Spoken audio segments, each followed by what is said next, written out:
Hey everybody, I'm going to show you real quick how to input a listing on FMLS. What you want to do is go to FMLS. Of course, you want to log in and go to Matrix. Go to Matrix. And from here, you'll get to your home page and then go to Add Edit. And you want to do Add New Listing. Okay. It's going to be a single family home most of the time, but you do have other options. Of course, I'm going to show you single family home. And we're going to go to, let's just go to Forsyth County. I'm going to use my old house as an example. So 4430, jot them down. And let's see if that pulls up the right house. Okay, 4430, jot them down road. Got it. So I'm going to click fill. All right.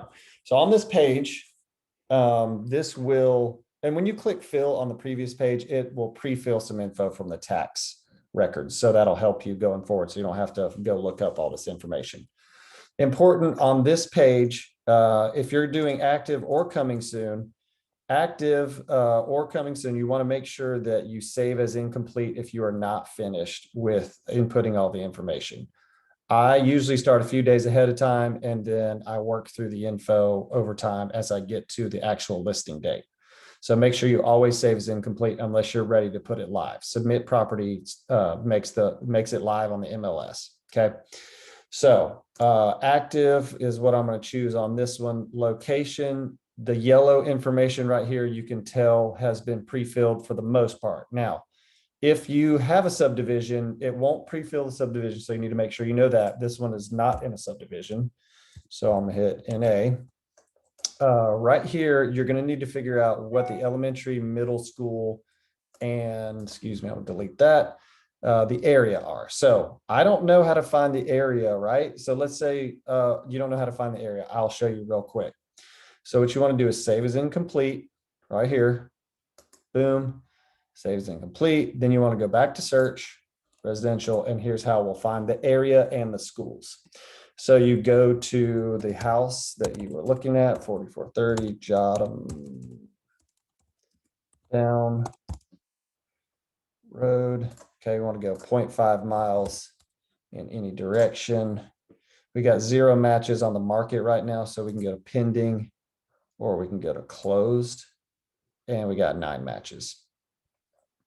So click results, and we want to find one that's probably the closest area here. So let's see, 0.2 miles.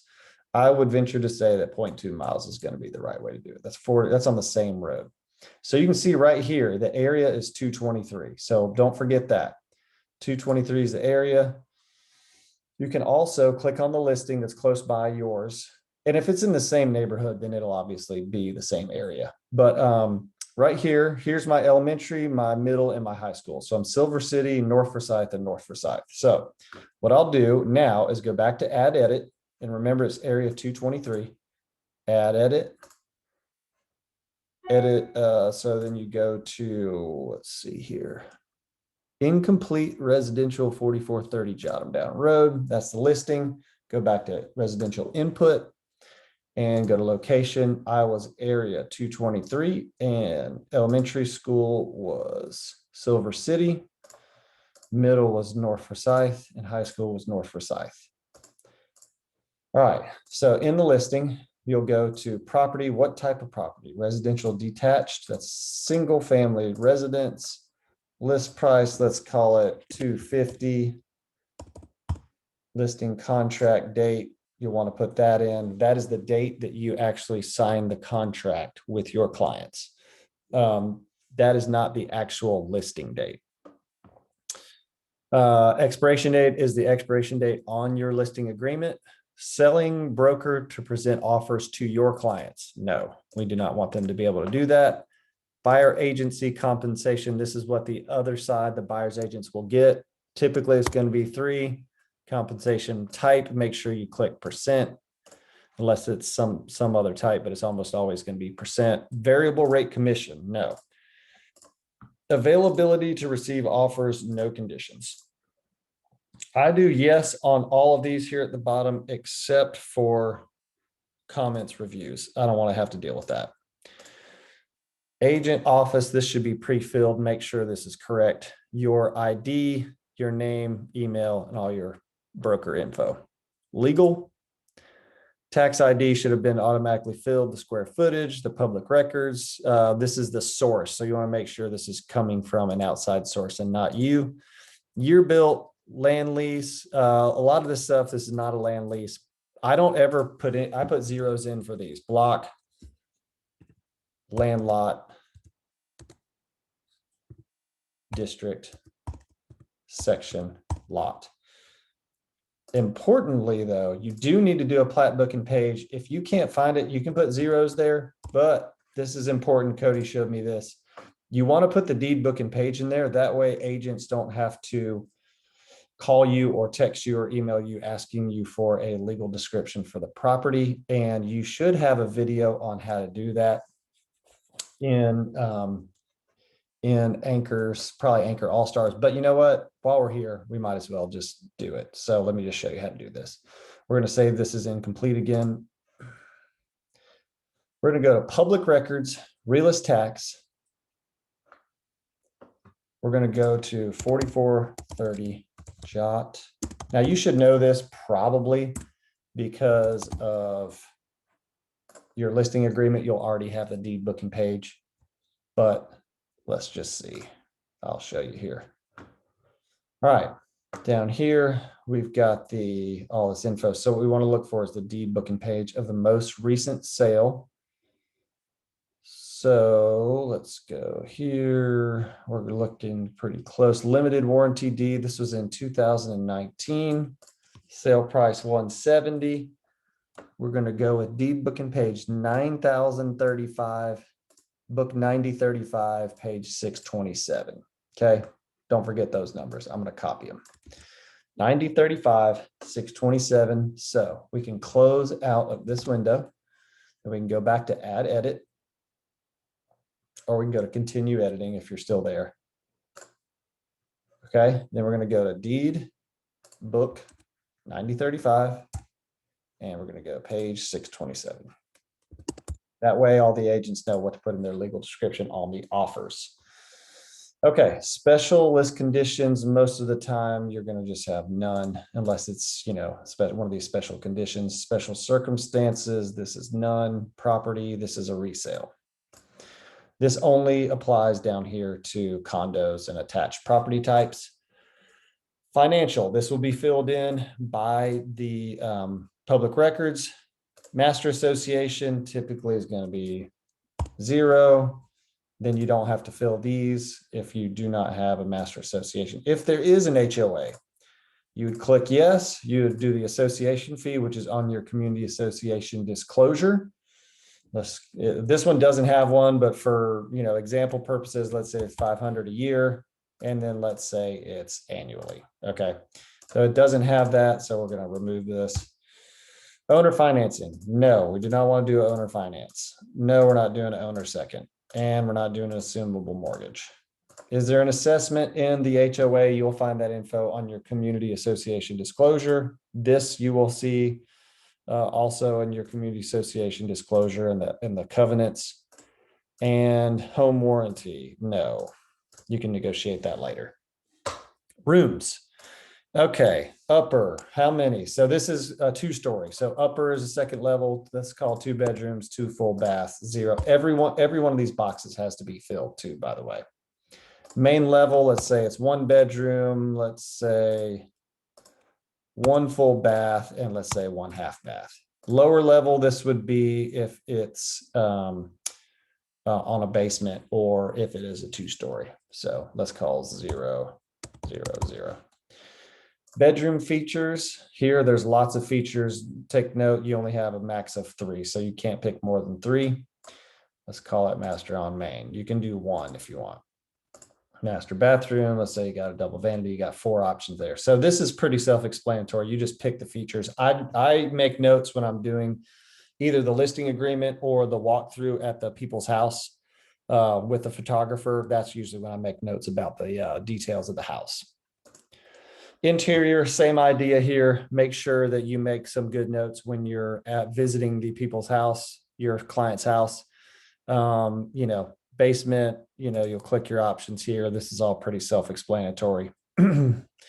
Number of fireplaces, fireplace features. So there's lots of good stuff here. Just take note of the maximum amount you can pick. You don't have to pick the max, just pick at least one if it's got a red star by it. Exterior, same idea here too. Let's see if there's anything important to point out on this one. Make sure you get this right. Public or private water, well, sewer, same thing. Garage, how many parking spots there are, that kind of stuff. Do they have a private pool? Yes or no? All that. That's pretty self-explanatory. Setting is pretty much the same. Is it on a lake? No. Then you'll just need to look, click a couple of these options here. If it is on a lake, you'll have to pick some additional options. Green, I've never had to deal with this. I usually just click none unless someone specifically tells me about green information or, energy efficient information they have about their house. Next page is remarks. And this is where you get to put your writing skills to the test and market the property via the written word. So you'll put your public remarks here. This is what people are going to see on Zillow, realtor.com, blah, blah, blah. Make sure that looks good. Additional public remarks if you need some extra space. Private remarks, this is agents only can read this. So what you'll do is I almost always say something like this. I'll say, agents, please use showing time to schedule. Okay. I also say this is important because I do not like to deal with people sending me offers that are like 12 pages long that are not attached. So what I do here, this is personal preference. Please offers as one PDF. Okay. That will just save you work, especially in a multiple offer situation. This is all personal preference, and anything that the seller has their special instructions, obviously you'll put those in here. Unless someone can't find a house using GPS, I almost always just put GPS here. They can put the address in their maps app, whichever one they use, and they can find it. Showing instructions. This is important. If it's vacant, you could do anytime access, or there should be a anytime access. If it's appointment only, make sure you select that. Or if you do have some other options here, it's almost always appointment only or anytime access if it's vacant. Lockbox type, you're almost always going to be using a super box, but if you have a combo box or something, you're going to need to pick other. Occupant type, is it owner, tenant, or vacant? That's your only options there. Contact name, put your name in here and put your phone number in here. Unless for some reason your client is the showing contact, but that's almost never going to happen. So put your name and phone number. And that's it. If you're not finished, click save as incomplete. And if you are finished, click submit property. And that's pretty much it. When you hit submit, you'll be ready to go. Oh, the other thing is I did want to show you this. I'm going to click incomplete and add edit photos. So this is another part. Obviously, you're going to need photos for your property. So you'll click add edit photos. And what you'll do is you'll browse your own computer. You'll download them from your photographer or wherever you got them. They'll need to be on your computer, obviously, for you to get these. So I've got some photos here. What you can do is you can just literally select all of the photos in your folder or whatever. I've got 10. Let's just upload 10. Open.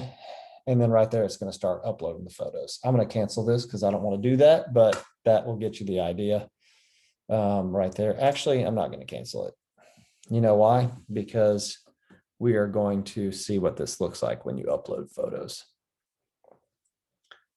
It's going to take just a second, but I want you to see, this is obviously for a different house. But what you can do is you can drag the photos in order. Which one do you want to be primary? So I can drag this and drag it over.